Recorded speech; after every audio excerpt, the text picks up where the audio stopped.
আসসালামু আলাইকুম রহমতুল্লাহ। আশা করি সবাই ভালো আছেন। আলহামদুলিল্লাহ, আমরা আমাদের প্রিভিয়াস লেকচারে ক্লিনিক্যাল ফিচার্সের আগ পর্যন্ত কথা বলেছিলাম, অর্থাৎ এই যে কজোলজি এর আগ পর্যন্ত। তো আমরা ইনশাল্লাহ আজকে এরপর থেকে শুরু করছি।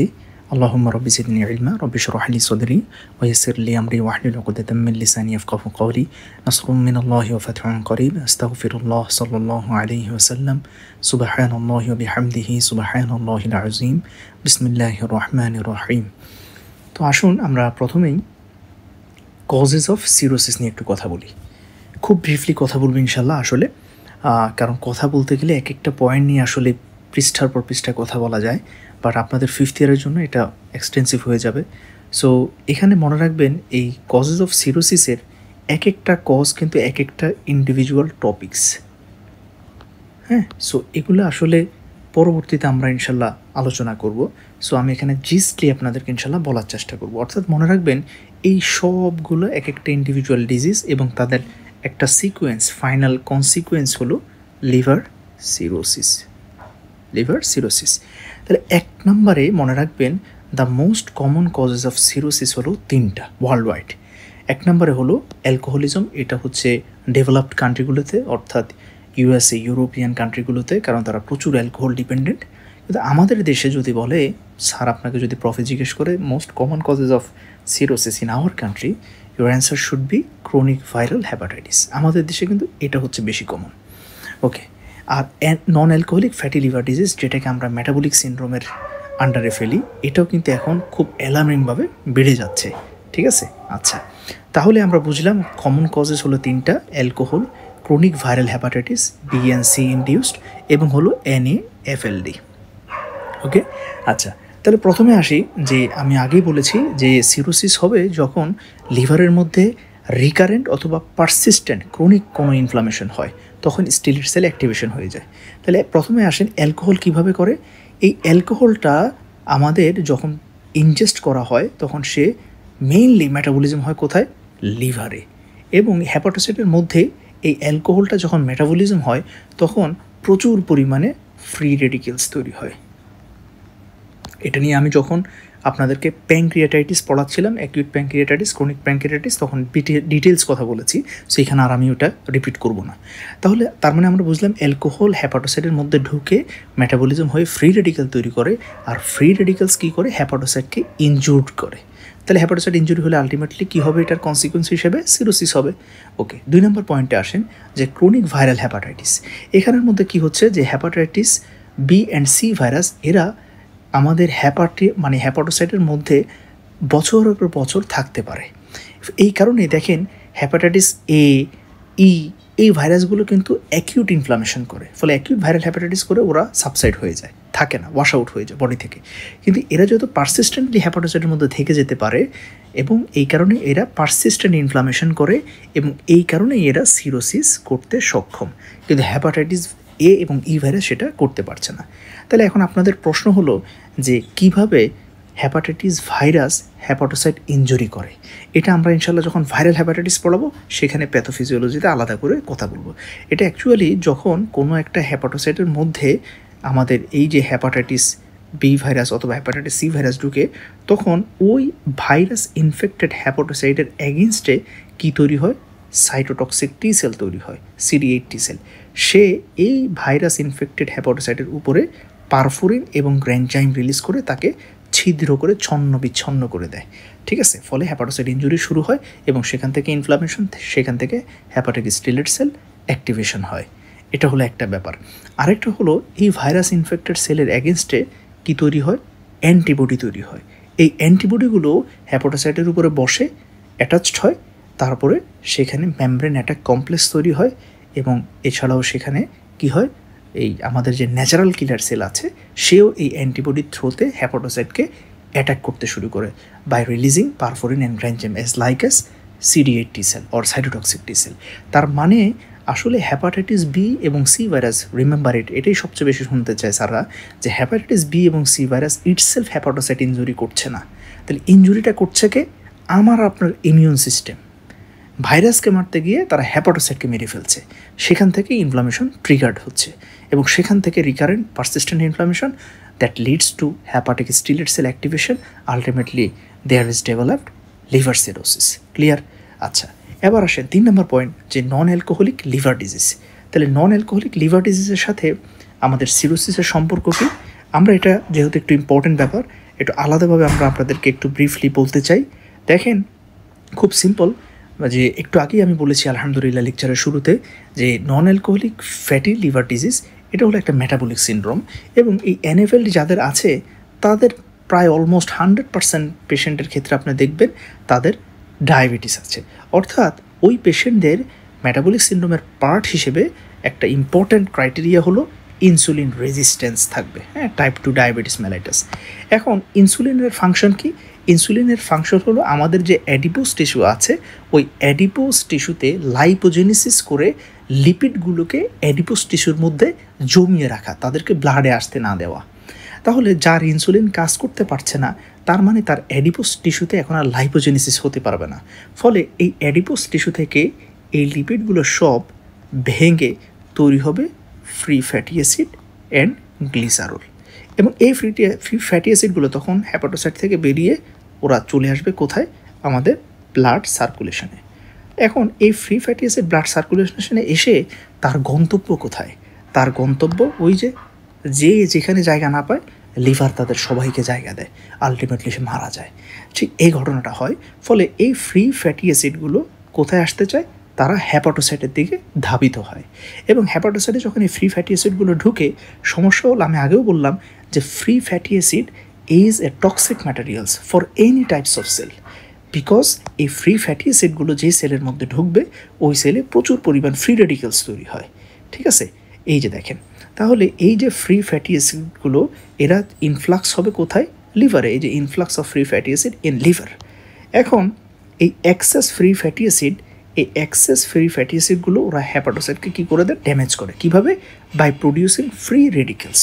তাহলে ফ্রি রেডিক্যালস ড্যামেজ করলে ঠিক একইভাবে বুঝতে পারছেন আলটিমেটলি স্টেলেট সেল অ্যাক্টিভেশন হবে ডিউ টু ইনফ্লামেশন এবং সিরোসিস হচ্ছে। আচ্ছা, এটা একটা ইম্পর্টেন্ট ইস্যু। ঠিক আছে, সো এখানে মেইন এনএফএলডির সিরোসিস হওয়ার মেইন প্যাথোলজিটা এটা। পরের দিকে আমরা আরেকটা বিষয় নিয়ে কথা বলবো, যে এনএফএলডিতে মানে আমরা হ্যাপাটোমেগালি পাই কেন, এটা আমরা পরে বলবো ইনশাল্লাহ।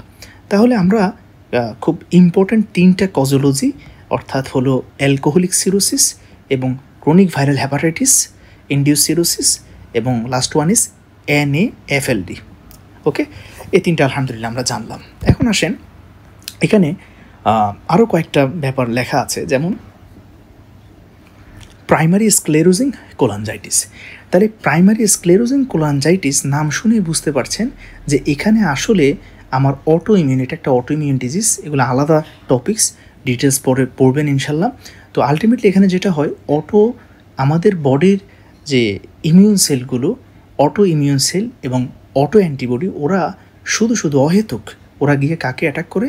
আমাদের বাইল ডাক্টকে।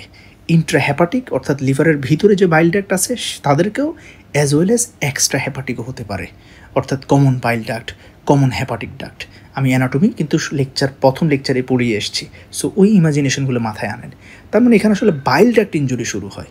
এখন সমস্যা হলো, দেখেন এখানের মধ্যে এই যে লিভার স্পেশালি ইন্ট্রা হ্যাপাটিক, তাহলে এখানের মধ্যে মনে করেন এটা হলো বাইল ডাক্ট। এখন এই বাইল ডাক্টের মধ্যে যখন ইনজুরি শুরু হবে, অটো ইমিউনিটি ইনডিউসড, ফলে এখানের মধ্যে এই বাইল ডাক্টের সারাউন্ডিংসে একটা ইনফ্লামেশনের সূত্রপাত হবে, এবং যেহেতু এই বাইল ডাক্টটা আমাদের লিভারের মধ্যে লোকেটেড, ফলে ইনফ্লামেশনটা আলটিমেটলি লিভারের মধ্যে স্প্রেড করবে, ফলে হ্যাপাটোসাইট ইনজুরি শুরু হবে। কারণ বাইল ডাক্টকে ইনজুর করতে যখন ইমিউন সেলগুলো আসবে, লিম্ফোসাইট, হেল্পার টি সেল, হ্যাঁ, তারপর হচ্ছে নিউট্রোফিল, মনোসাইট, আলটিমেটলি ওরা ফ্রি রেডিক্যাল যখন এক্সক্রিট করতে শুরু করবে, তখন বাইল ডাক্টের সারাউন্ডিংস হ্যাপাটোসাইটগুলো ইনজুর্ড হতে শুরু করবে। That means inflammation which is started in the bile duct but ultimately transmits into the surroundings hepatocyte. ফলে হ্যাপাটোসেলুলার ইনজুরি শুরু হবে, আলটিমেটলি সেখান থেকে হ্যাপাটিক স্টিলেট সেল অ্যাক্টিভেটেড হয়ে সেখান থেকে সিরোসিস হতে পারে। তাহলে এইভাবে primary sclerosing cholangitis liver cirrhosis করে। ঠিক একইভাবে এরকম আরেকটা টার্মিনোলজি হচ্ছে প্রাইমারি বিলিয়ারি কোলাঞ্জাইটিস। এই দুটোর মধ্যে কিছু জেনেটিক ব্যাপার এবং তাদের প্রেডিলেকশন সাইট, এই ব্যাপারগুলোর কিছু ডিফারেন্স আছে, যেটা আপনারা ইন্ডিভিজুয়াল পিভিসি এবং পিএসসি টপিক্সে পড়বেন ইনশাল্লাহ। তাহলে ঠিক একই কথা এখানেও আপনার বাইল ডাক্ট মানে অটো অ্যান্ড ইমিউন সিস্টেমের অ্যাটাকের শিকার হয় এবং সেখান থেকে ইনফ্লামেশন আলটিমেটলি সারাউন্ডিং লিভার প্যারেনকাইমাতে ছড়িয়ে যায়, সেখান থেকে হ্যাপাটোসেলুলার ইনজুরি, সেখান থেকে ultimately stellate cell activation which leads to cirrhosis. তাহলে পিভিসি এবং পিএসসি এ দুটোতে আমরা দেখলাম কীভাবে সিরোসিস হচ্ছে। এরপর আসেন যে এখানে আরেকটা ইম্পর্টেন্ট বিষয় হলো এখানে তিনটা, এটা এফসিপিএস এসবিএতে আসে, এফসিপিএস পার্ট 1 এসবিএতে অথবা এমসিকিউতে দেয় যে which one is not the genetic cause of cirrhosis.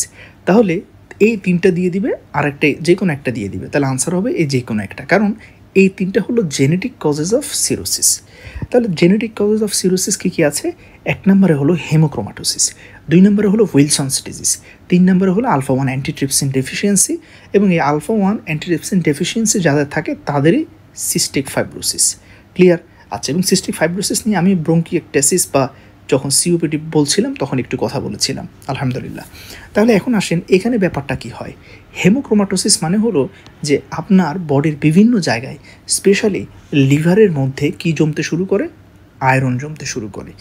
এই আয়রনটা মনে রাখবেন ফ্রি ফ্যাটি অ্যাসিড যেরকম toxic materials for the cell which leads to free radicals formation within the cell, এই ঠিক একই রকমভাবে কোনো সেলের মধ্যে আমরা জানি একটা সেলের মধ্যে আয়রন কিন্তু ফ্রি ফর্মে থাকে না, সে কি হিসেবে থাকে? Ferritin, storage form of iron is ferritin হিসেবে জমা থাকে। অর্থাৎ কোনো সেলের মধ্যে যখন আয়রন ঢুকে সে ফ্রি হিসেবে থাকলে কী হবে? সেলটা আলটিমেটলি ফ্রি রেডিক্যাল তৈরি হয়ে ড্যামেজ হয়ে যাবে। এ কারণে সেলের মধ্যে একটা প্রোটিন থেকে ফেরিটিন, এই ফেরিটিন আয়রনগুলোকে একসাথে করে এগ্রিগেট করে তাদেরকে আটকে রাখে একটা জায়গায়, তাদেরকে ছড়াছড়ি করতে দেয় না। কিন্তু এই হেমোক্রোমাটোসিসে এত পরিমাণ আয়রন স্টোরড হয় হেপাটোসাইটের মধ্যে যে ফেরিটিন তার ক্যাপাসিটি স্যাচুরেটেড হয়ে যায়, ফেরিটিনও তাদেরকে আর আটকে রাখতে পারে না, এত বেশি আয়রন। ফলে ফ্রি আয়রনের পরিমাণ হেপাটোসাইটের মধ্যে বেড়ে যায় এবং তারা ফ্রি রেডিক্যালস তৈরি করে, সেখান থেকে হেপাটোসেলুলার ইনজুরি, আলটিমেটলি সিরোসিস। দেখেন প্রত্যেকটা কথা শেষ হচ্ছে hepatocellular injury which leads to inflammation, which leads to stellate cell activation, which leads to cirrhosis. Clear? তাহলে এই যে হেমোক্রোমাটোসিস আলহামদুলিল্লাহ বুঝতে পেরেছেন। এখন একটা দুঃখের কথা বলি, দেখেন আসলে কিছু করার নাই, না হলে আমার সিএলডি লেকচার নিতে লাগবে 8 থেকে 9 ঘন্টা। এটা ম্যাক্সিমাম স্টুডেন্টসদের জন্য খুব টাফ হয়ে যাবে, আমি বুঝতে পারছি। এই কারণে যারা খুব এক্সেসিভ জানতে চাচ্ছেন আপনারা ডোন্ট ওয়ারি, এখানের মধ্যে আলহামদুলিল্লাহ দেখেন টু দ্য পয়েন্ট প্রত্যেকটা লেখা এমন প্রাঞ্জলভাবে আলহামদুলিল্লাহ আমার চেষ্টা করেছি, আপনারা জাস্ট রিডিং দিলে বুঝবেন। যারা বুঝবেন না এই এক্সট্রা নোটগুলো তারা আমাদের একাডেমিক চ্যাটবক্স আমাকে জিজ্ঞেস করবে, আমি শুধু তাদের জন্য ছোট ছোট ভিডিও ক্লিপ করে আপনাদের অ্যান্সারগুলো দিব। যদি এখান থেকে কিছু না বোঝেন সব আবার জিজ্ঞেস করিয়েন না, ঠিক আছে? এই ডোন্ট ওয়ারি, এখানে সব ডিটেলস লেখা আছে, দেখেন ইনস অ্যান্ড আউট, এবং আলহামদুলিল্লাহ এমনভাবে প্রত্যেকটা ওয়ার্ড এটা পড়তে গিয়ে আপনার মনে যে প্রশ্নটা তৈরি হবে দেখবেন একটু পরে আলহামদুলিল্লাহ আমি আল্লাহ তাআলার রহমতে সেটার অ্যান্সার তারপরে অ্যাটাচ করে দিয়েছি। এটা পড়তে গিয়ে একটা কোয়েশ্চেন তৈরি হবে, সেটার অ্যান্সার দেখবেন এখানে আছে। আলহামদুলিল্লাহ মানে আমার মনে যে প্রশ্নটা এসছে সেটাই আমি চেষ্টা করেছি ইনক্লুড করার। তবে আমি আবারও বলছি, এগুলো হচ্ছে উপন্যাসের বইয়ের মতো, ঘুমানোর আগে পড়বেন। আপনি পড়ার টাইম এগুলো পড়তে গেলে হবে না, কারণ আপনি শুধু মেডিসিনে পরীক্ষা দিবেন না। আমি আলহামদুলিল্লাহ এখন আমার জীবন প্রাণ দুনিয়ার পুরো জীবনটা এখন মেডিসিন নিয়ে, কথা বুঝছেন? সো আমার সাথে আপনি মিলাইলে হবে না, আপনাকে মেডিসিন, গাইনোকোলজি, সার্জারি, পেডিয়াট্রিক্স আপনাকে সব কাভার করে ফাইনাল পাস করতে হবে, ঠিক আছে? এই কারণে আলহামদুলিল্লাহ আমার নোটটা ডিটেলস, কিন্তু লেকচারে শুধু যে কথাগুলো বলি প্লিজ কাইন্ডলি শুধু অতটুকুই পড়বেন, এর বাইরে একটা ওয়ার্ড একটা দাঁড়ি কমাও না ইনশাল্লাহ। আসুন তাহলে আমরা হেমোক্রোমাটোসিস নিয়ে কথা বললাম। এরপরে হলো যে তার পরের পয়েন্টটা দেখেন উইলসন ডিজিজ।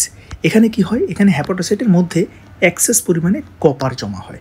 ঠিক একইভাবে এরকম কপারটাও আমাদের হেপাটোসাইটের জন্য ইরিটেটিং টক্সিক সাবস্ট্যান্স। এই কপারটাও ফ্রি রেডিক্যালস তৈরি করে হেপাটোসাইটের মধ্যে, তার অ্যামাউন্ট বেড়ে গেলে ফলে হেপাটোসেলুলার ইনজুরি হয়, আলটিমেটলি স্টেরয়েড সেল অ্যাক্টিভেশন, সেখান থেকে সিরোসিস। তাহলে হেমোক্রোমাটোসিস এবং উইলসনস দেখেন একই ম্যাটেরিয়ালস, জাস্ট একজন আয়রন ডিপোজিটের কারণে হচ্ছে আর একজন কপার ডিপোজিটের কারণে হচ্ছে। এবার আসেন আলফা-1 অ্যান্টিট্রিপসিন ডেফিসিয়েন্সি। তো এই আলফা-1 অ্যান্টিট্রিপসিন ডেফিসিয়েন্সি এটার সাথে লিভার সিরোসিসের সম্পর্কটা একটু ইন্টারেস্টিং, এটা একটু ব্রিফলি আমরা দেখিয়ে আসি ইনশাল্লাহ। তো দেখুন, এই যে আলফা 1 অ্যান্টিট্রিপসিন ডেফিসিয়েন্সি, তাহলে এটা বোঝার আগে আমাদেরকে একটু সংক্ষেপে আলফা 1 অ্যান্টিট্রিপসিন প্রোটিনটা নিয়ে জানতে হবে। এটাকে আমরা সংক্ষেপে বলি আলফা 1 এটি। আচ্ছা, তাহলে এই প্রোটিনটা তৈরি হয় কোথায়? Produced by the liver. তার মানে এই প্রোটিনটা তৈরি হয় আসলে হ্যাপাটোসাইটের মধ্যে, এবং হ্যাপাটোসাইটের মধ্যে তৈরি হওয়ার পরে সেই হ্যাপাটোসাইট থেকে সিক্রেটেড হয়ে কোথায় আসে? ব্লাডে আসে, এবং সেই ব্লাড সার্কুলেশনের মাধ্যমে বডির সব জায়গায় চলে যায়। প্রশ্ন হলো, এই আলফা 1 অ্যান্টিট্রিপসিনের কাজটা কী? একটু সংক্ষেপে যদি আমি বলতে চাই, আমরা একটা এক্সট্রা পেজ নেই। দেখেন, আমি যদিও এটা নিয়ে কথা বলেছিলাম আপনাদেরকে যখন প্যানক্রিয়াটাইটিস পড়াচ্ছিলাম, সেই জায়গায় আমি বলেছি প্যাথোফিজিওলজি বলতে গিয়ে। এটা হয় যেটা, যে যখন কোনো একটা জায়গায় ইনফ্লামেশন শুরু হয়, আপনারা জানেন সেখানে সবার প্রথমে যেই সেলটা আসে তার নাম হলো যে মাল্টি নিউক্লিয়েটেড নিউট্রোফিল, তাই না? আপনারা সবাই জানেন যেটা সবার প্রথমে আসে যে কোনো অ্যাকিউট ইনফ্লামেশনে, তাহলে এটা হলো নিউট্রোফিল। এই নিউট্রোফিলের একটা ইম্পর্টেন্ট ইস্যু হলো, সে ঠিক যেভাবে ফ্যাগোসাইটোসিস করতে পারে,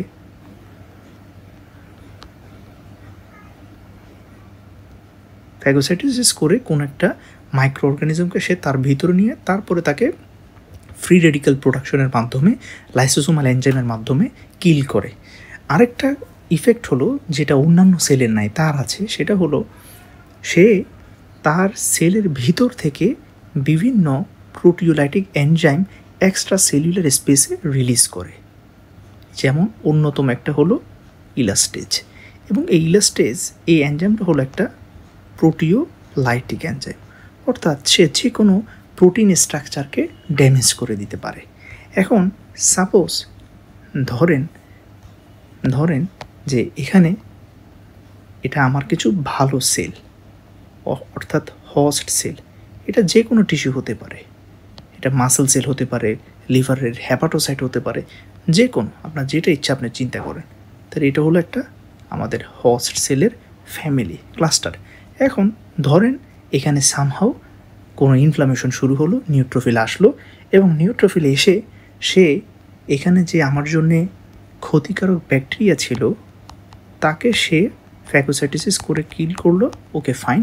বাট সে আমার যে ক্ষতিটা করছে সেটা হলো সে extra cellular elastase enzyme release করছিল, এবং যার কারণে ব্যাকটেরিয়া মারা যাওয়ার পাশাপাশি আমার কিছু ভালো সেলও কী হচ্ছে? মারা যাচ্ছে, অর্থাৎ ভালো সেলও ইনজুরি হচ্ছে। That means host cell injury হচ্ছে। তো এই হোস্ট সেল ইনজুরি হওয়ার কারণেই কী হয় দেখবেন, কোনো একটা জায়গায় যখন ইনফেকশন হয় ওখানে আমাদের ভালো সেলগুলো ড্যামেজ হতে শুরু করে। তো আল্লাহ সুবহানাহু ওয়া তাআলা যাতে এই ড্যামেজটা অতিরিক্ত না হয়, এই কারণে লিভারকে দায়িত্ব দিয়েছে। তো লিভার কী করে দেখেন, লিভার যে কাজটা করে, সাপোজ আমি এই পাশে একটা লিভার আঁকি, যে এখানে তৈরি হলো আলফা 1 অ্যান্টিট্রিপসিন, হ্যাঁ, হ্যাপাটোসাইটের মধ্যে, এবং সে হ্যাপাটোসাইট থেকে তৈরি হওয়ার পরে হ্যাপাটোসাইট থেকে বেরিয়ে সে সার্কুলেশনে আসলো, সার্কুলেশনের মাধ্যমে সে সেখান থেকে আবার বের হয়ে এই টিস্যু স্পেসে চলে আসলো। এসে এই আলফা 1 অ্যান্টিট্রিপসিন কী করে, এই যে নিউট্রোফিল থেকে রিলিজ হওয়া ইলাস্টেজকে ইনঅ্যাক্টিভ করে দেয়। ফলে ইলাস্টেজ লং টাইম এই ইন্টারস্টেশিয়াল স্পেসে থাকতে পারে না, ফলে আমার সেলগুলো কন্টিনিউয়াসলি মারা যেতে পারে না। তাহলে যদি কারো এই আলফা 1 অ্যান্টিট্রিপসিন ডেফিসিয়েন্সি হয়, তাহলে তার কী হবে বলেন তো? তার কোনো একটা ইনফ্লামেশন একবার শুরু হলে ওই ইনফ্লামেশন আর অফ হবে না। ওই যে ইলাস্টেজ ইনডিউস সেল ইঞ্জুরি, আর সেল ইঞ্জুরি হলেই ওরা আবার ইন্টারলিউকিন 1, 6, প্রোস্টাগ্ল্যান্ডিন রিলিজ করবে, ম্যাক্রোফেজ ওইগুলো রিলিজ করবে, ফলে ইনফ্লামেশন সহজে আর কমবে না, চলতেই থাকবে ক্রনিক ইনফ্লামেশন। এই কারণেই আলফা 1 অ্যান্টিট্রিপসিন যাদের হয় তাদের কি হয়, একদিকে প্যানক্রিয়াটাইটিস হচ্ছে, হ্যাঁ, আরেকদিকে ব্রঙ্কিয়েক্টাসিস হচ্ছে, due to persistent inflammation and due to persistent cellular damage. Clear? আচ্ছা, এতক্ষণ যে গল্পটা বললাম এটা হচ্ছে আপনার বেসিককে স্ট্রং করার জন্যে। এটার সাথে সিরোসিসের আমরা সম্পর্ক দেখি নাই খুব একটা। আচ্ছা, এখন আসেন ইম্পর্টেন্ট একটা বিষয় দেখেন। অলরেডি আপনার অ্যান্সারটা পেয়ে গেছেন। আমি একটু আগেই বললাম যে এই সেলটা তো একটা হ্যাপাটোসাইটও হতে পারে, তাই না? এটা একটা হ্যাপাটোসাইট হতে পারে। তাহলে ঠিক একইভাবে যেই পেশেন্টের আলফা 1 অ্যান্টিট্রিপসিন ডেফিসিয়েন্সি আছে, তার যদি লিভারে কোনো ইনফ্লামেশন শুরু হয়, তাহলে ওই ইনফ্লামেশনটা কী হবে, মানে চলতেই থাকবে বা সিভিয়ারিটি বেড়ে যাবে, কারণ আলফা 1 এটি নাই। নিউট্রোফিল তার ধ্যাদার চেয়ে মানে একাগ্র চিত্তে ইলাস্টিসিটি রিলিজ করে হেপাটোসাইট ইনজুরি করতেই থাকবে, তাকে ইনঅ্যাক্টিভ করার আলফা 189। আচ্ছা, এই দিকে একটা সমস্যা, পারসিস্টেন্ট লিভার ইনজুরি হচ্ছে, that can lead two cirrhosis. আরেকটা কারণে সিরোসিস হয়, যেটা মেইন প্যাথোলজি এখানে ডেভিডসনে যেটার কথা বলা হলো। আসেন এবার আমরা সেই পেজটাতে আসি। দেখেন, আলফা 1 অ্যান্টিট্রিপসিন এই প্রোটিন, যেহেতু এটা একটা প্রোটিন, তাহলে সে কোত্থেকে তৈরি হবে? একটা জিন থেকে। ওই জিনের নাম হলো SERPINA1 জিন। ওকে, SERPINA1 জিন নিয়ে যদি কেউ একটু ডিটেলস জানতে চান, আলহামদুলিল্লাহ এখানে আমার ডিটেলস লেখা আছে SERPINA জিন নিয়ে, পড়ে নিতে পারেন ইনশাল্লাহ যারা ইন্টারেস্টেড। যাই হোক, তাহলে এই SERPINA জিন থেকে আমার আলফা 180 প্রোটিনটা তৈরি হয়। এখন কোনো কারণে যদি SERPINA1 মানে এই জিনটাতে যদি মিউটেশন হয়, তাহলে মিউটেশন হলে তার মানে আলফা 1 অ্যান্টিট্রিপসিনের যে প্রোটিনটা তৈরি হবে তার স্ট্রাকচারও কী হবে? চেঞ্জ হয়ে যাবে। এবং এই মিউটেশনের কারণে যে মিউটেটেড আলফা 1 অ্যান্টিট্রিপসিন তৈরি হয়, সে হ্যাপাটোসাইট থেকে বের হতে পারে না। সে হ্যাপাটোসাইটের মধ্যে মিসফোল্ডেড হয়ে অ্যাকিউমুলেটেড হতে শুরু করে। দেখেন, মিউটেটেড আলফা 1 অ্যান্টিট্রিপসিন, এই যে mutated alpha 1 antitrypsin forms polymer, হচ্ছে ক্লাস্টার তৈরি করে ফেলে within the endoplasmic reticulum of hepatocyte. তাহলে কী হবে? এটা আর বের হতে পারছে না লিভার থেকে, with reduced secretion from the hepatocyte into blood. ফলে কী করবে? The accumulation of polymers within hepatocyte causes liver toxicity. কীভাবে? এই যে accumulation of alpha 1 mutated alpha 1 antitrypsin is toxic substance for hepatocyte and for any types of sell.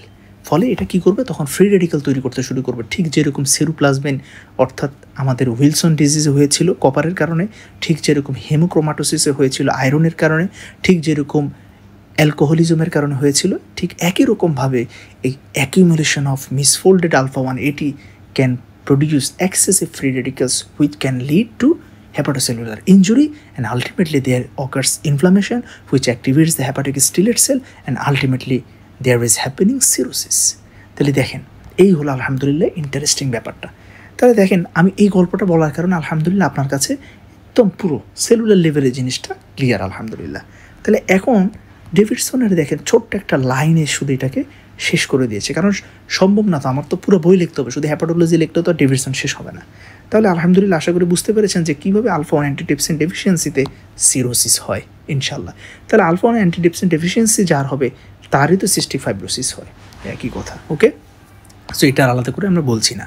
এরপরে আসেন আর একটা important বিষয়, তবে যেটা আমরা খুব সাধারণত ওয়ার্ডে পাই না, সেটা হলো রাইট হার্ট ফেলিওর অথবা কনস্ট্রিকটিভ পেরিকার্ডাইটিস।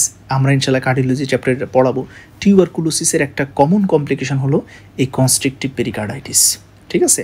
আচ্ছা, এরপর আসেন যে তাহলে right heart failure, constrictive pericarditis অথবা বার্চিয়ারি সিনড্রোম মানে হলো যখন হ্যাপাটিক ভেইনে, কি ওই যে মনে আছে আমি ফার্স্ট ক্লাসে বলেছি যে hepatic vein, right hepatic vein, middle hepatic vein, left hepatic vein, এই তিনজন মিলে ইনফেরিয়র ভেনা ক্যাভাতে কানেক্টেড হয়।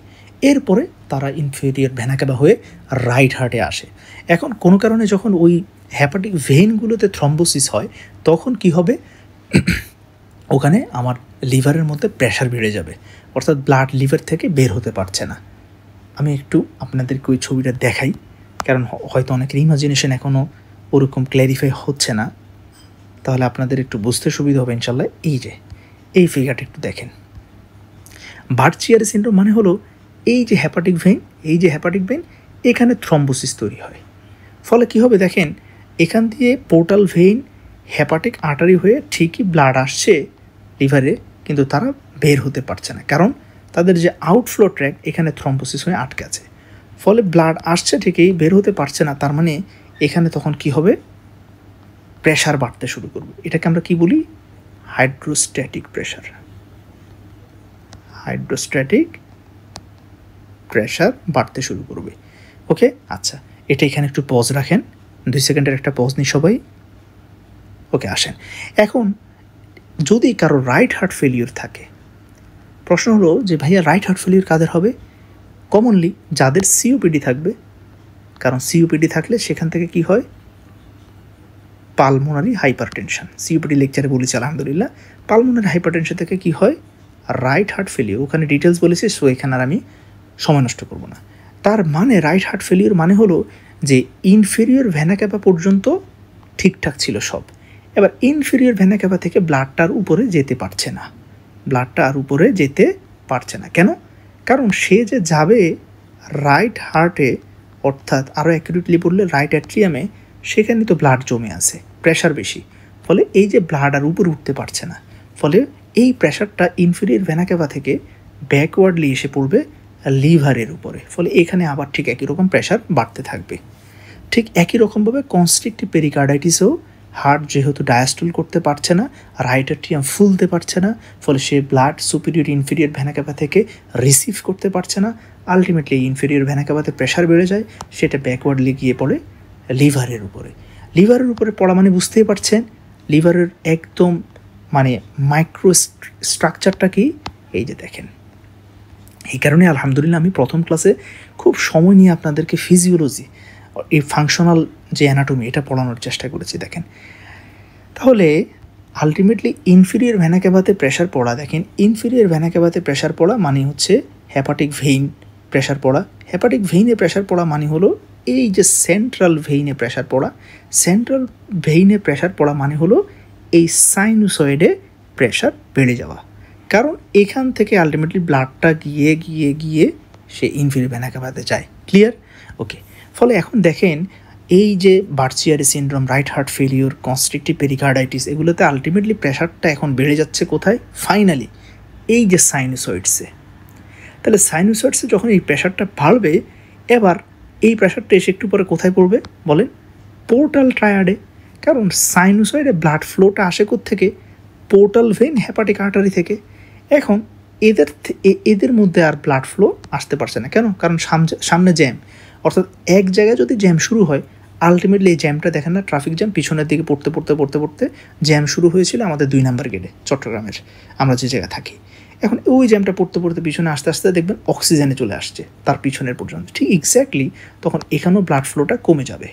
তাহলে দেখেন এখানে যদি ব্লাড ফ্লোটা কমে যায়, তাহলে আলটিমেটলি এই হ্যাপাটোসাইটগুলো এখন কি ব্লাড পাচ্ছে না? অক্সিজেনেটেড ব্লাড পাচ্ছে না। ফলে এই হ্যাপাটোসাইটগুলো এখন কিসে ভুগবে? অক্সিজেন ডেফিসিয়েন্সি, এটাকে আমরা কি বলি? ইস্কেমিয়া বলি। ফলে এই হ্যাপাটোসাইটগুলো due to lackings of adequate oxygen, তারা হাইপোক্সিক সেল ইঞ্জুরি হতে শুরু করবে, ঠিক আছে? এবং এটা নেক্রোসিস, কারণ এটা প্যাথোলজির কারণে সেল ড্যামেজ হচ্ছে, নেক্রোসিস। তাহলে হাইপোক্সিক সেল ইঞ্জুরি যদি শুরু হয়, একটা প্রশ্ন করি, এখানে 3টা জোন, জোন 1, জোন 2, জোন 3, বলেন এখন এই সিচুয়েশনটাতে কোন হ্যাপাটোসাইটগুলো আগে মারা যাবে? জোন 1 নাকি জোন 3? ভেরি গুড, আশা করি সবাই পেরেছেন, যদি আমি শুনতে পাই নাই। জোন 3 এর হ্যাপাটোসাইটগুলো আগে মারা যাবে। কেন? কারণ আমি আগেই বলেছি জোন 3 হচ্ছে আমাদের এই ব্লাড সোর্স থেকে ডিস্ট্যান্ট, ফলে কোনো হাইপোক্সিয়া ডেভেলপ করলে, কোনো শক ডেভেলপ করলে সবার আগে হাইপোক্সিয়াতে সাফার করবে দূরের সেলগুলো, কারণ তারা ব্লাড সোর্স থেকে মোর ডিস্ট্যান্টলি লোকেটেড। এক্স্যাক্টলি, ফলে এখানে ইস্কেমিক নেক্রোসিস শুরু হবে, আলটিমেটলি এটা এখানে স্প্রেড করবে। তাহলে ইস্কেমিক নেক্রোসিস হলেই কি হয়? আপনারা পড়েছেন নেক্রোসিসে ইনফ্লামেশন হয় রবিন্স প্যাথোলজিতে, কিন্তু অ্যাপোপ্টোসিসে ইনফ্লামেশন হয় না। তাহলে এখানে যেহেতু নেক্রোসিস হচ্ছে, ইনফ্লামেশন হবে, তাহলে ইনফ্লামেশন হলে আলটিমেটলি কী হবে? হ্যাপাটিক স্টেট সেল অ্যাক্টিভেটেড হবে এবং আলটিমেটলি সিরোসিস হবে। যদি না আপনি এই জ্যামটাকে ক্লিয়ার করেন, তাহলে এই জ্যামটাকে ক্লিয়ার না করলে আপনি সিরোসিস ঠেকাইতে পারবেন না। তাহলে এই জ্যামটা কেন হলো? বার্চিয়ারি সিনড্রোম, তার ট্রিটমেন্ট করেন। এই জ্যামটা কেন হলো? রাইট হার্ট ফেলিওর, তার ট্রিটমেন্ট করেন। রাইট হার্ট ফেলিওর কেন হলো? সিওপিডি, তার ট্রিটমেন্ট করেন। কনস্ট্রিক্টিভ পেরিকার্ডাইটিস, তার ট্রিটমেন্ট করেন। পেরিকার্ডিওটমি করেন। তাহলে দেখেন এই যে আলহামদুলিল্লাহ ক্লিনিক্যাল বিষয়গুলো চেইন। এখানে ইন্টারনাল মেডিসিনের সবচেয়ে মজাটা, মানে ইন্টারনাল মেডিসিন আলহামদুলিল্লাহ পুরো বডি নিয়ে যেরকম চিন্তা করে বা চিন্তা করার চেষ্টা করে, ব্রাঞ্চে গেলে সেই জিনিসটা হারিয়ে যায়। তবে ইন্টারনাল মেডিসিনের মতো এত ভাস্ট পড়াশোনা অন্য জায়গায় নাই। So if you are highly dedicated, আমি বলবো ইনশাল্লাহ ইন্টারনাল মেডিসিনের মতো মজা আলহামদুলিল্লাহ আল্লাহ তাআলার রহমতে অন্য কোথাও নাই। আচ্ছা, এখন আসেন যে তাহলে আমরা মোটামুটি বুঝলাম এই যে ক্রনিক ভেনাস অবস্ট্রাকশন হলে সেটা কিভাবে ব্যাকওয়ার্ডলি ইস্কেমিক হ্যাপাটোসেলুলার ইনজুরির মাধ্যমে লিভার সিরোসিস করতে পারে। তাহলে এই হলো আমাদের আলহামদুলিল্লাহ কজোলজির বক্সটা। খুব ব্রিফলি, এর থেকে সংক্ষেপে আমার পক্ষে সম্ভব না, ঠিক আছে? শেষ করার চেষ্টা করলাম। যারা ডিটেলস জানতে চান তাদেরকে একটু দেখাই। প্রত্যেকটা পয়েন্ট আলহামদুলিল্লাহ লেখা আছে, যখন অবসর থাকবেন, যখন একটু সময় পাবেন, নোটটা খুলে খুলে পড়বেন ইনশাল্লাহ। এটা লাইফ টাইম আপনাকে ইনশাল্লাহ বেনিফিট দিবে ইনশাল্লাহ। ঠিক আছে? ওকে, তাহলে আলহামদুলিল্লাহ আমরা এখন চলে যাব ক্লিনিক্যাল ফিচারে। তাহলে প্যাথোফিজিওলজি আমাদের আলহামদুলিল্লাহ শেষ। এখন মোটামুটি ক্লিনিক্যাল ফিচার আমাদের খুব বেশি ঝামেলা হবে না ইনশাল্লাহ। তো আসেন, এই যে ক্রনিক লিভার ডিজিজের পেশেন্ট আমাদের কাছে বিভিন্নভাবে আসতে পারে, এবং এখানে বলা হচ্ছে the clinical presentation is highly variable. এক একজন এক এক রকম প্রেজেন্টেশন নিয়ে আসে। তবে হসপিটাল সেটিংয়ে যেহেতু বাংলাদেশের মানুষরা হেলথ কনসাস না, মাথাপিছু আয় বেশি না, ফলে দেখবেন এই পেশেন্টগুলো যখন তাদের শুরুর দিকে দেখেন, খুব ইন্টারেস্টিং, ভালো করে খেয়াল করেন কথাটা, ক্রনিক লিভার ডিজিজ শুরু হয় বহু বছর আগে, কিন্তু রুগী বুঝে না। কেন বুঝে না? দেখেন, ক্রনিক লিভার ডিজিজ এখানে কি বলছে যে some patients are asymptomatic and the diagnosis is made incidentally at ultrasound.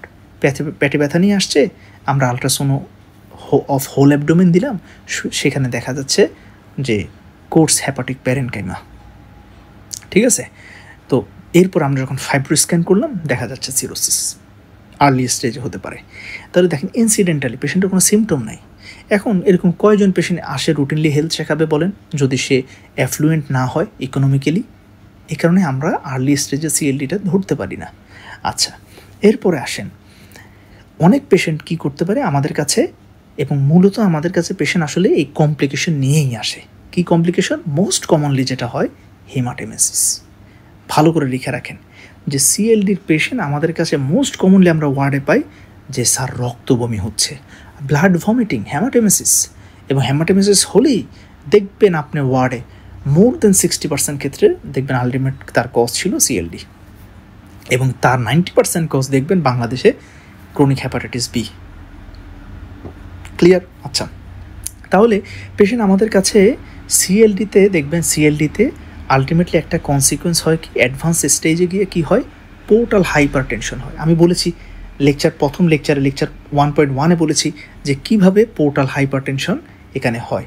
তো এই পোর্টাল হাইপার টেনশন যখন হয়, এই পোর্টাল হাইপার টেনশনের কারণে আলটিমেটলি কি হয়, আমাদের লোয়ার এন্ড অফ ইসোফেজিয়াল যে ব্লাড ভেসেলসগুলো আছে তাদের মধ্যে প্রেশার পড়ে, প্রেশার বেড়ে গিয়ে তারা ডাইলেটেড অ্যান্ড ডিস্টেন্ডেড হয়ে যায়, টর্সুয়াস হয়ে যায়, ফ্র্যাজাইল হয়ে যায়। ফলে সহজেই যখন লোয়ার এন্ড অফ ইসোফেগাসের ব্লাড ভেসেলসগুলো ছিঁড়ে যায়, রাপচার হয়ে যায়, তখন আপার জিআই ব্লিডিং, হেমাটেমেসিস শুরু হয়।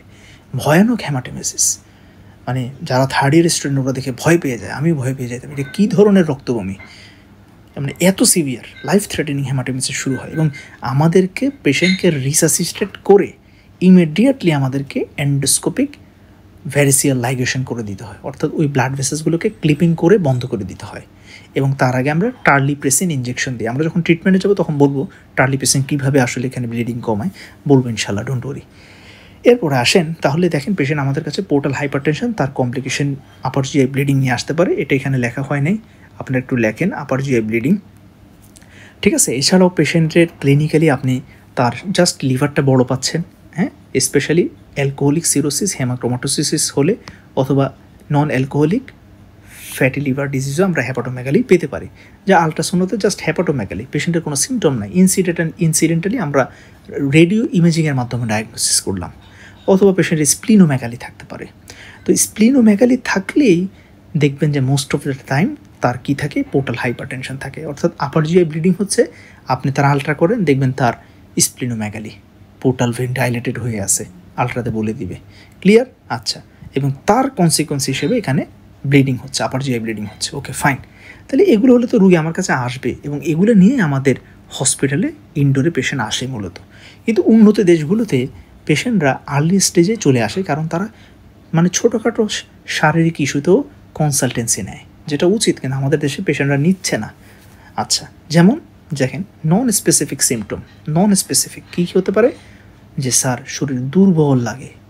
জিপি প্র্যাকটিস যখন শুরু করবেন চেম্বারে, দুর্বল লাগলে আমাদের কাজটা কি জানেন, চিন্তাধারাও নাই, কিছু মনে করবেন না প্লিজ, মানে সবার কথা বলছি না, মানে দুর্বল লাগলে কাজ কি, এই যে ক্যালসিয়াম, ভিটামিন ডি 2 মাস করে দিয়ে দিবে, এটা তো যদি কাজ না হয় আরেকটা মাল্টিভিটামিন বেক্সট্রাম গোল্ড দিবে, এটা তো যদি কাজ না হয় ট্যাবলেট জিঙ্ক দিবে, এটা যদি কাজ না হয় বলবো আপনার সাইকোলজিক্যাল সমস্যা। এরপর একটা অ্যান্টিডিপ্রেশন দিবে, সবচেয়ে কমনলি কি এমিট্রিপটিলিন দিবে। ওটাতে যদি কাজ না হয় তার সাথে কি দিয়ে দিবে, আমাদের মেলিট্রাসিন দিয়ে দিবে, যেটা বাইরের দেশে ব্যান্ড, নিষিদ্ধ ড্রাগ।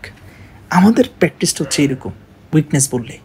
আপনার একটা বই আছে, এখন পড়া দরকার নেই, পরে বলবেন ইন্টার্নশিপে ইনশাল্লাহ, জন মুরতাগ, মানে জিপি প্র্যাকটিসের জন্যে। তো অ্যাপ্রোচ টু উইকনেস বিশাল, এটা আলাদা একটা চ্যাপ্টার। যাই হোক, তাহলে দেখেন পেশেন্টের নন স্পেসিফিক সিমটম কি, যে উইকনেস, ফ্যাটিক, মাসেল ক্র্যাম্পিং হচ্ছে, ওয়েট লস, ওজন কমে যাচ্ছে।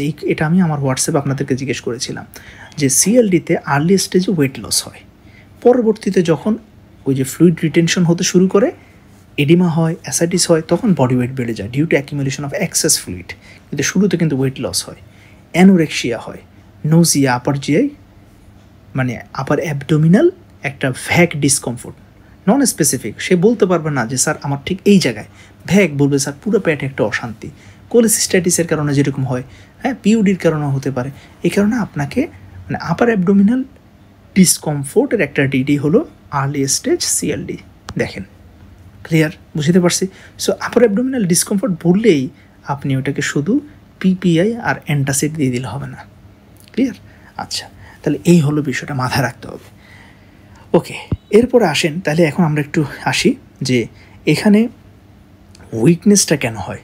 আমি বলেছি যে যেহেতু সিএলডি এটা একটা ক্রনিক ইনফ্লামেশন, ফলে ক্রনিক ইনফ্লামেশনের কারণে আলটিমেটলি আমাদের উইকনেস ডেভেলপ করে, এবং এটা আমি আগেই ডিটেলস কথা বলেছি, সো এখানে এটা সময় নষ্ট করবো না।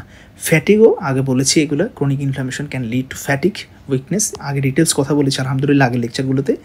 এবার আসেন মাসেল ক্র্যাম্প, এটা নিয়ে একটু কথা বলি, এটা আগে বলা হয়নি যে সিএলডিতে মাসেল ক্র্যাম্পিংটা কিভাবে হয়, কেন হয়। তো দেখুন, এই যে মাসেল ক্র্যাম্পস ইন সিরোসিস, এটার এক্সপ্লেনেশনটা কি আমরা ব্রিফলি বলার চেষ্টা করি। যে আপনারা জানেন যে সিরোসিস অফ লিভারে কী হয়, যে এখানে ইলেকট্রোলাইট ইমব্যালেন্স হয়। যেমন কি হতে পারে, হাইপোক্যালিমিয়া, হাইপোম্যাগনেসেমিয়া, হাইপোনেট্রিমিয়া। প্রশ্ন হলো যে ভাইয়া হাইপোক্যালিমিয়া কীভাবে হয়।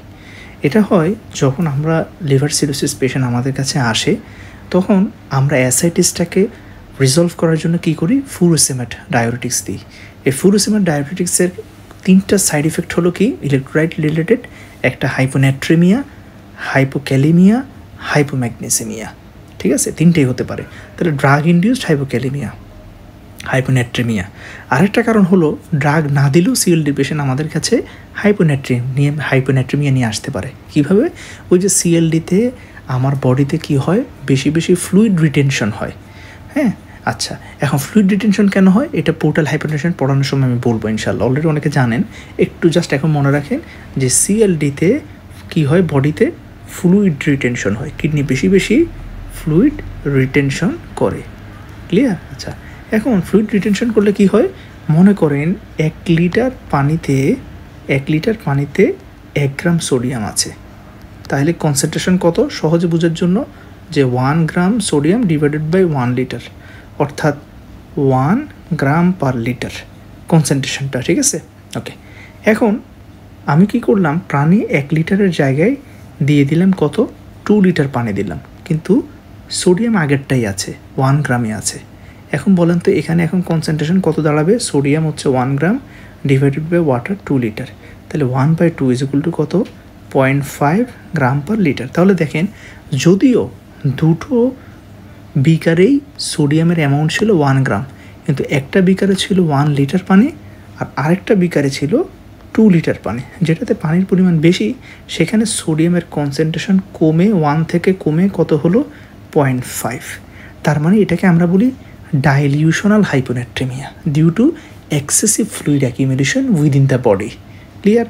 অর্থাৎ ব্লাড ভলিউম বেড়ে যাওয়ার কারণে, secondary to renal reabsorption of excessive water.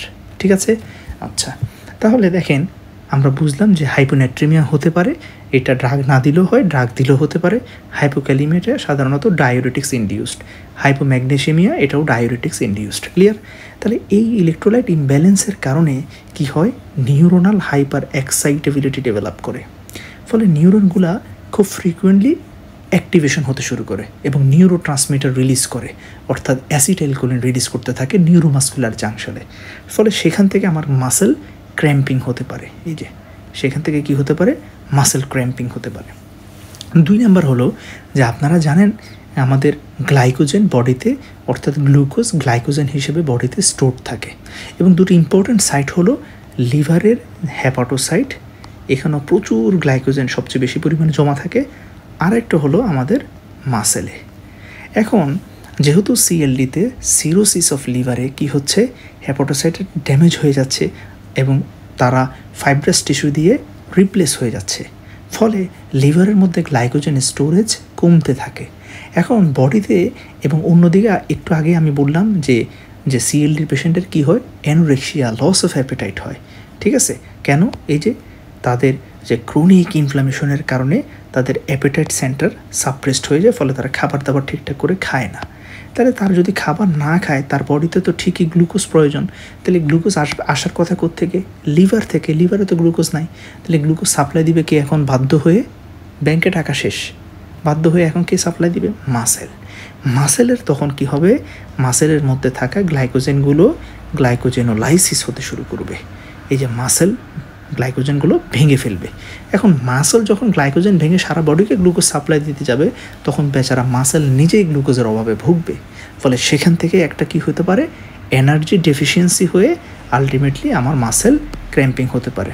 ওকে, আচ্ছা। 3 নাম্বার কারণ হলো সিএলডিতে, আমি বলেছিলাম যেটা পরে বলবো যখন পোর্টাল হাইপারটেনশন পড়াবো, এখন জাস্ট একটু শুনে রাখেন, জাস্ট একটা নোট নিয়ে রাখেন যে সিএলডিতে কি হয়।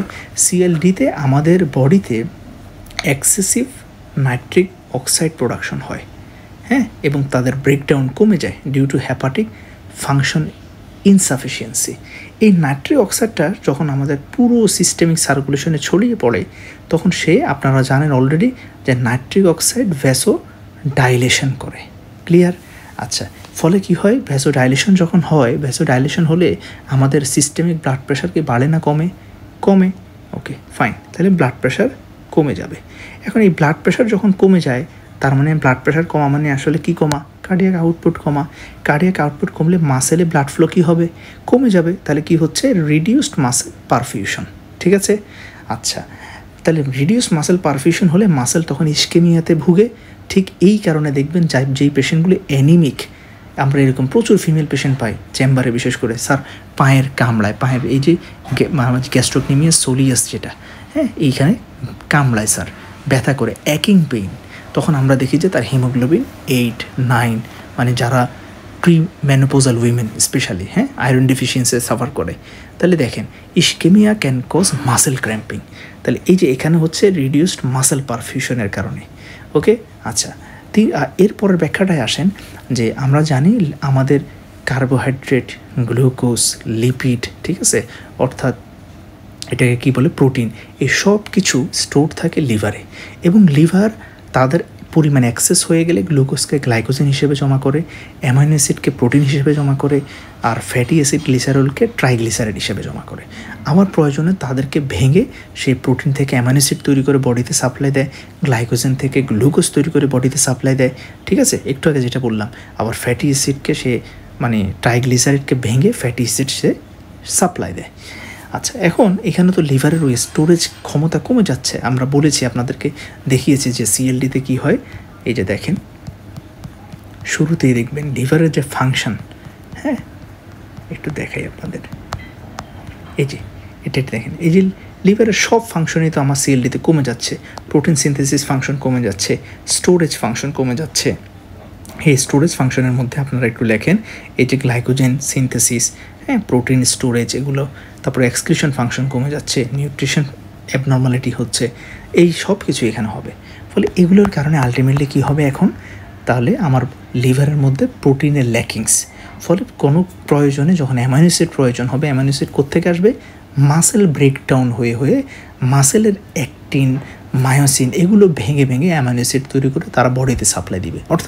অর্থাৎ বডির প্রয়োজনে মাসেল নিজেকে শেষ করে দিচ্ছে। একদিকে যেমন গ্লুকোজের প্রয়োজনে মাসেলের গ্লাইকোজেন ভেঙে যাচ্ছে, আরেকদিকে অ্যামাইনো অ্যাসিডের প্রয়োজনে মাসেলের প্রোটিন ভেঙে যাচ্ছে। ফলে আলটিমেটলি তখন কি হবে, দেখবেন সিএলডির পেশেন্টগুলো যখন ফ্লুইড অ্যাকিউমুলেশন শুরু হয় না আর্লি স্টেজে দেখবেন ওয়েট লসের একটা কারণ হলো এই মাসেল ব্রেকডাউন। এটাকে আমরা কি বলি? মাসেল মাস কমে যাওয়া, মানে মাসেল ওয়াস্টিং। এটাকে আমরা বলি সার্কোপেনিয়া। এটাকে আমরা কি বলি? সার্কোপেনিয়া। দেখেন এখানে লেখা আছে, ক্লিয়ার? এতটুকু জানলে ইনশাল্লাহ মোর দেন এনাফ। এই যে দেখেন, এই যে causes of sarcopenia in cirrhosis. তাহলে আলহামদুলিল্লাহ আর একটু ডিটেল জানতে চাইলে যে যা বললাম সুন্দর করে লেখা আছে। তাহলে আমরা আলহামদুলিল্লাহ জানলাম মাসেল ক্র্যাম্পের কারণ ইলেকট্রোলাইট ইমব্যালেন্স কেন হয় বললাম। এরপরে আসেন গ্লাইকোজেনোলাইসিস হয়, তারপরে মাসেল ব্রেকডাউন হয় এবং reduce muscle perfusion due to systemic hypotension, due to vasodilation, due to excessive nitric oxide production. Clear? এখন কেন নাইট্রিক অক্সাইড প্রোডাকশন বাড়ে এটা আমরা ইনশাল্লাহ পোর্টাল হাইপারটেনশন যখন পড়াবো তখন বলবো ইনশাল্লাহ। ঠিক ওই সময় আমি আপনাদেরকে পোর্টাল হাইপারটেনশনে কেন স্প্লিনোমেগালি হয় এই কথাগুলো আমরা বলবো ইনশাল্লাহ, ঠিক আছে? আচ্ছা, এখন বললে ক্লামজি লাগবে। তাহলে এতটুকু আপনারা জানলে ইনশাল্লাহ মোর দেন এনাফ। ওকে, আচ্ছা, তাহলে আলহামদুলিল্লাহ আমরা বুঝলাম।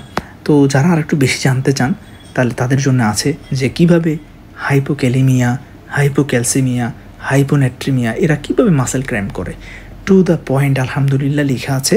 যারা জানতে চান অবসর সময় পড়ে নেবেন, বুঝবেন। কোনো ঝামেলা হলে হোয়াটসঅ্যাপে জিজ্ঞেস করবেন ইনশাল্লাহ। আমি আবার ছোটো ছোটো ক্লিপ করে যারা শুধুমাত্র জানতে চান হোয়াটসঅ্যাপে আমি ইনশাল্লাহ পোস্ট করব, ডোন্ট ওয়ারি ইনশাল্লাহ। ক্লিয়ার? আচ্ছা, এরপরে আসেন যে আমাদের আলহামদুলিল্লাহ আরেকটা পয়েন্ট হলো, দেখেন এখানে সিমটমে যদি আমরা আসি,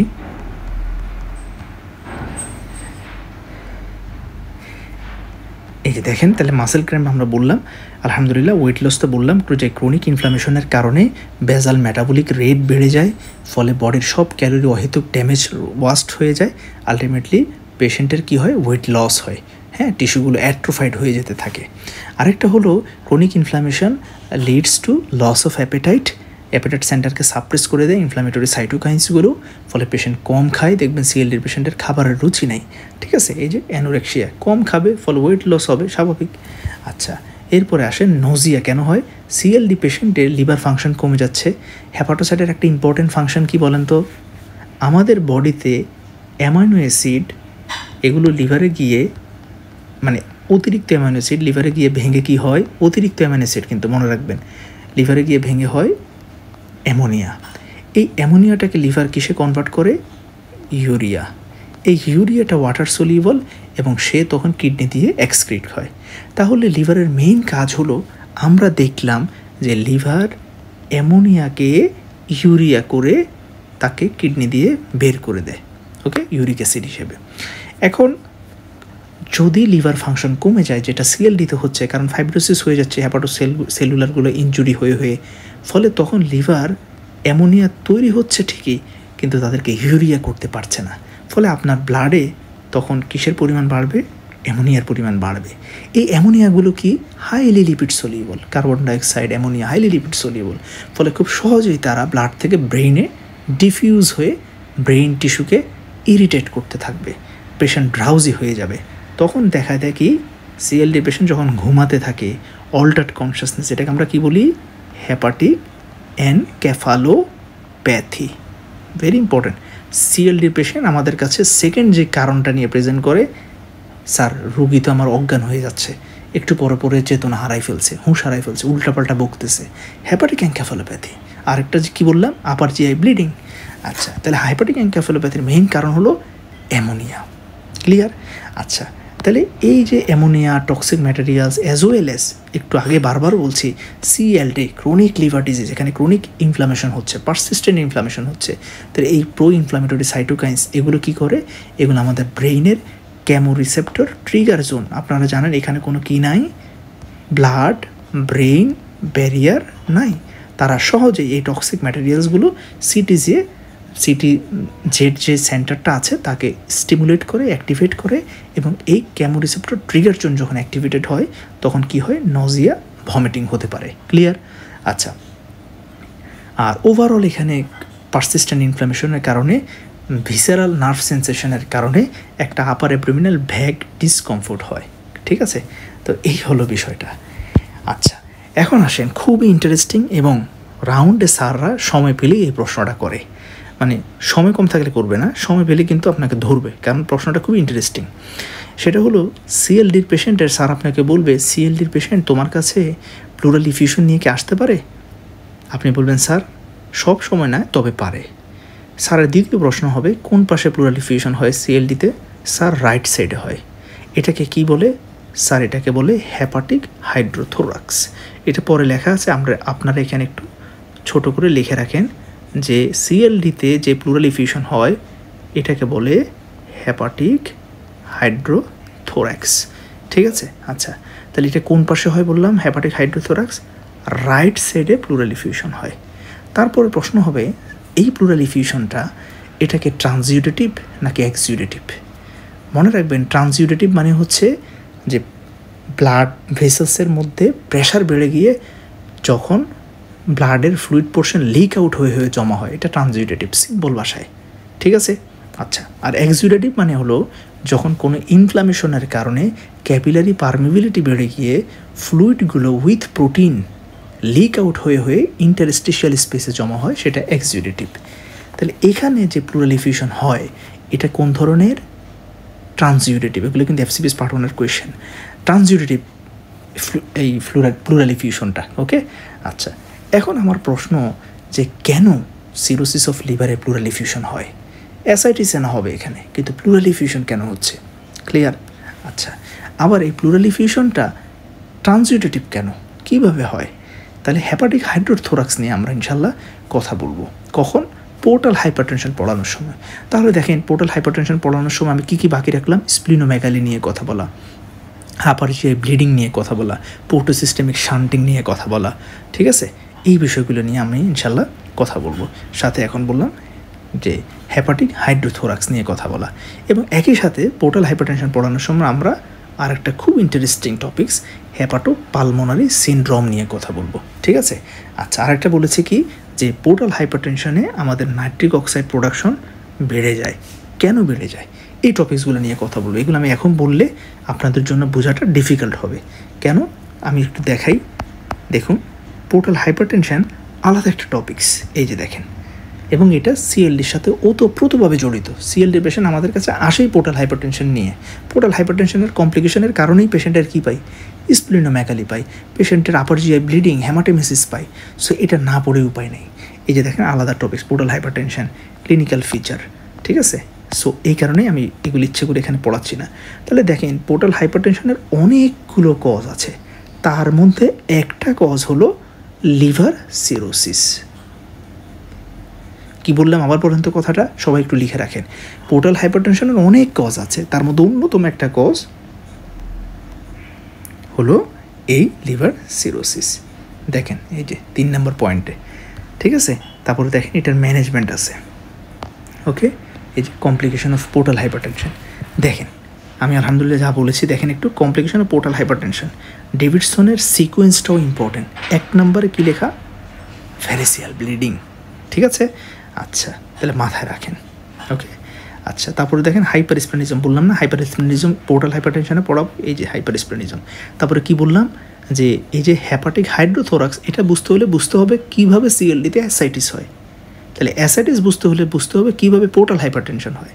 এই কারণে বললাম এটা আমি পোর্টাল হাইপারটেনশনে পড়াবো ইনশাল্লাহ। ঠিক আছে, আচ্ছা। হেপাটিক এনকেফালোপ্যাথি, এটা আবার আলাদা একটা টপিকস। এটা পোর্টাল হাইপারটেনশন না, এটা পরে পড়াবো, পোর্টাল হাইপারটেনশনের পরে। এই 3টা আপনি ইনশাল্লাহ প্রচুর রিটেন কোয়েশ্চেন পাবেন। ভাইভাতেও স্যাররা হেপাটোলজি থেকে এই 3টাই ধরবে, সাথে ভাইরাল হেপাটাইটিস থেকে কিছু কোয়েশ্চেন করে চলে যাবে।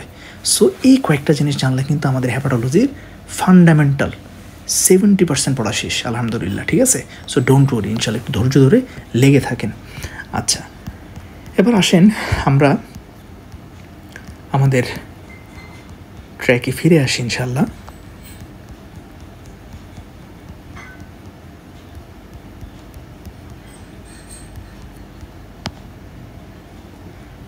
ওকে, আচ্ছা। তাহলে আমরা এগুলো নিয়ে ইনশাল্লাহ বললাম যে পরে কথা বলবো। এবার আসেন যে হেপাটোমেগালি। ওকে, আচ্ছা। এখন মনে রাখবেন যে সিএলডিতে কি হয়, আমরা বলেছি এখানে ফাইব্রোসিস হয়, স্টিলেট সেল অ্যাক্টিভেটেড হয়ে। ফাইব্রোসিসগুলো কি হয়? ফাইব্রোসিসগুলো খুব কন্ট্রাক্টাইল, অর্থাৎ যখনই ফাইব্রোসিস হয়, দেখেন মনে করেন আমি যদি একটা এক্সট্রা পেজ নেই, যে এখানের মধ্যে আমি একটা লিভার আঁকার চেষ্টা করলাম, এখানে ধরেন আমি 3টে হেপাটোসাইট আঁকলাম। এখন এই জায়গাটাতে কি শুরু হলো? ফাইব্রোসিস শুরু হলো। প্রথমে hepatocyte injury, stellate cell activation, fibrosis. এই ফাইব্রোসিসগুলোর টেন্ডেন্সি হলো তারা খুব স্কুইজিং, অর্থাৎ তারা টেনে সব কিছুকে কাছাকাছি নিয়ে আসে রশির মতো। ফলে দেখবেন পুরো ভলিউমটা কি হবে, এই পুরো জায়গাটা ছোট হয়ে, একটু দেখাচ্ছি আপনাদের, এই যে এরকম হয়ে যাবে। দেখেন দেখেন ও ছিল এরকম, ফাইব্রোসিস যত অ্যাডভান্স হবে ও আস্তে আস্তে ছোটো হচ্ছে। ফলে আলটিমেটলি ও ছোটো হওয়া মানে লিভারের বর্ডারটা ছোটো হয়ে আসা। ক্লিয়ার? এই কারণে সিরোসিস যত অ্যাডভান্সড হবে লিভারের সাইজ তত কি হবে? ছোট হবে। তবে দুটো সিরোসিসে লিভার সাইজ বড় হতে পারে। ঠিক আছে? একটা হলো অ্যালকোহলিক সিরোসিস, আরেকটা হলো হিমোক্রোমাটোসিস। ক্লিয়ার? এটা ভেরি পছন্দের একটা প্রশ্ন স্যারদের, যে সিরোসিসে লিভার বড় হয় না ছোট হয়। আপনি যদি এইভাবে অ্যান্সার দেন অনেক খুশি হয়ে যাবে ইনশাল্লাহ, অনার্স দিয়ে দেবে আপনাকে।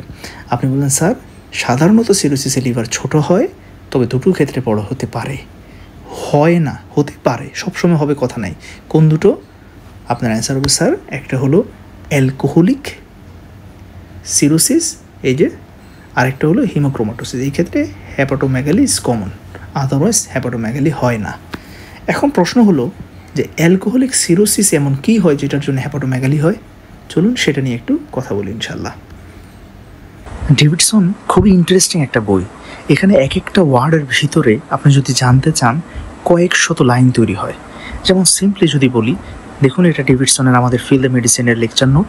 এখানে দেখা যাচ্ছে আমরা জানি লিভার সিরোসিসে কমনলি আমরা পাই কি, যে লিভার সাইজটা এখানে ছোট হয়ে যায়, লিভারটা মানে শ্রিঙ্ক হয়ে যায়। বাট দুটো ক্ষেত্রে আমরা লিভার সিরোসিসে হেপাটোমেগালি পেতে পারি। সে দুটো কি? একটা হলো অ্যালকোহলিক লিভার সিরোসিস, আরেকটা হলো হিমোক্রোমাটোসিস। ক্লিয়ার? এখন প্রশ্ন হলো এই যে অ্যালকোহলিক লিভার সিরোসিসে কেন লিভার সাইজটা ছোট না হয়ে বড় হয়? এই ছোট্ট এই একটা ওয়ার্ডের এক্সপ্লেনেশন যদি আপনি জানতে চান, তাহলে দেখুন এই যে এখানের মধ্যে আলহামদুলিল্লাহ সেই ব্যাপারটা আছে। তো অ্যালকোহলিজমের ক্ষেত্রে একটা ইন্টারেস্টিং বিষয় হয়, যেমন যখন কেউ অ্যালকোহল খায়, ক্রনিক্যালি অ্যালকোহল ইনজেস্ট করে, তখন সেটা কি করে? আমাদের লিভারের মধ্যে হেপাটিক স্টিটোসিস করে। কিভাবে? এই অ্যালকোহলটা আমাদের লিভারে মেটাবলিজম হয় আপনারা জানেন, এবং লিভারে সে কীভাবে মেটাবলিজম হয়? সেখানে অ্যালকোহল ডিহাইড্রোজিনেজ, এডিএইচ এনজাইম দিয়ে, এছাড়াও CYP2E1 এবং ক্যাটালেজ। তো এই সকল এনজাইম দিয়ে যখন অ্যালকোহলটা মেটাবলাইজ হয়, তখন সে প্রডিউস করে NADH। এই ইনক্রিজড NADH লেভেলটা কিছু কাজ করে, সেটা কি? সে ফ্যাটি অ্যাসিডের ডিগ্রেডেশনকে কমিয়ে দেয়, এই যে inhibits beta oxidation of fatty acid. ফলে এই ফ্যাটি অ্যাসিডগুলো লিভারের মধ্যে জমতে শুরু করে।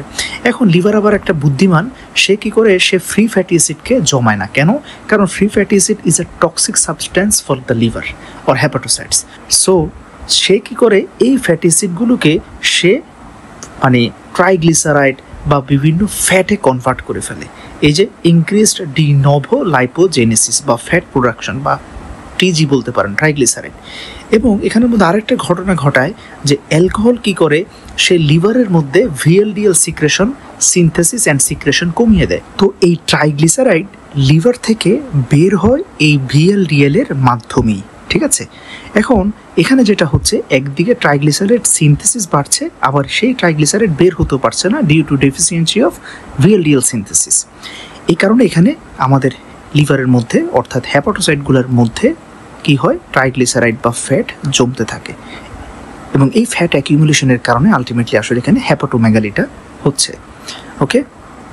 এবং এই কারণেই হিস্টোলজিক্যাল সেকশন যখন আমরা করি অ্যালকোহলিক সিরোসিসের ক্ষেত্রে, দেখা যায় large fat vacuoles অ্যাকিউমুলেটস in hepatocyte. এই কারণেই হেপাটোসাইটগুলো আস্তে আস্তে ফুলতে থাকে। এই কারণেই আলটিমেটলি অ্যালকোহলিক সিরোসিসে আসলে মূলত হেপাটোমেগালির মেইন প্যাথোফিজিওলজিটা হলো এই হেপাটিক স্টেটোসিস। তবে মনে রাখবেন, একেবারে অ্যাডভান্সড সিরোসিসের ক্ষেত্রে, এই যে লেট সিরোসিসে অ্যালকোহলিক হোক, সেটা যেই কারণেই হোক, ultimately liver becomes small. Clear? এই হলো আসলে ব্যাপারটা। সো ডেভিডসন আলহামদুলিল্লাহ ভিতরের বিষয়গুলো যখন আমরা বুঝে পড়বো, ডেভিডসন খুবই ইন্টারেস্টিং একটা বিষয়। তো আলহামদুলিল্লাহ আমাদের মেডিভার্সে feel the medicine course, medicine full course for the 5th year 25% discount চলছে। সবার প্রতি ইনভাইটেশন রইল। নিচে আমি আমাদের ডেমো ক্লাসের প্লে লিস্ট লিঙ্কটা দিয়ে দিয়েছি, বেশ কয়েকটা লেকচার আছে, আপনার অবশ্যই আগে লেকচারগুলো করে দেন ইনশাল্লাহ ডিসিশন নেবেন। মাহে রমাদান করিমের শুভেচ্ছা। আল্লাহ হাফিজ। আসসালামু আলাইকুম রহমতুল্লাহ।